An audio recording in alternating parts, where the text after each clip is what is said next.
Guides in Adobe Photoshop. What is a guide? A guide is really a non-printable line, and it's either a horizontal line or it can be a vertical line. The guides help us to position selections. They help us with alignment. We can have an unlimited number of guides in Adobe Photoshop. So how can we create a guide? First, we have to show rulers.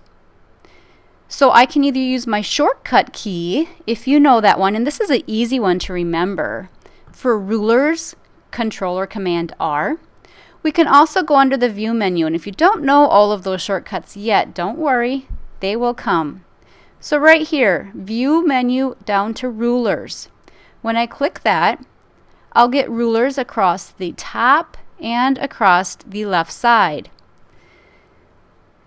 Now the rulers will go in a unit of measurement that you have set in Preferences. No worries, because you can always right-click on the ruler itself to change it.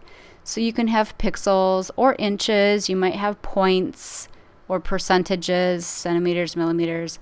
Most common, you're going to either have pixels or you're probably going to have inches.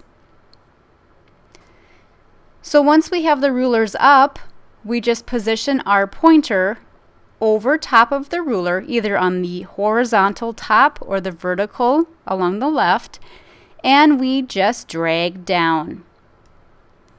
And there's a guide. I can drag one from the left as well. So a couple of other features that we have when you go up to View. So here's where we can show or hide some of these extras. So my guides are checked, meaning that they are visible. Remember, if I were to print this, the guides will not print. Another thing that we see here is the snap feature. So we have a snap to guides, which allows us to take objects, take selections, take images, and they will snap to the guide. And you'll feel it kind of snap as it gets close to that guide. And that's super important for alignments, very important for any kind of design work. So now how do I delete a guide? Well, if I want to just turn them off, I can take my Show option here and uncheck Guides, and they're gone. They're still there. If I go back and turn them back on, again, Show and Guides, there they are. So I didn't necessarily remove them, but I did just turn them off. I can take my Move tool and the guides can be repositioned. Look at how my cursor changes. Okay, so I can relocate the guides and I can put them away by dragging them back into the ruler bar.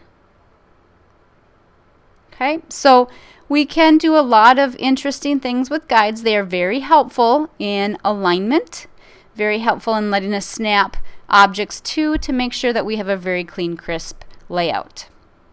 So those are guides. Remember, the quick key of Control or Command R will either turn on or turn off your rulers, and you need to have those rulers visible in order to drag out the guides.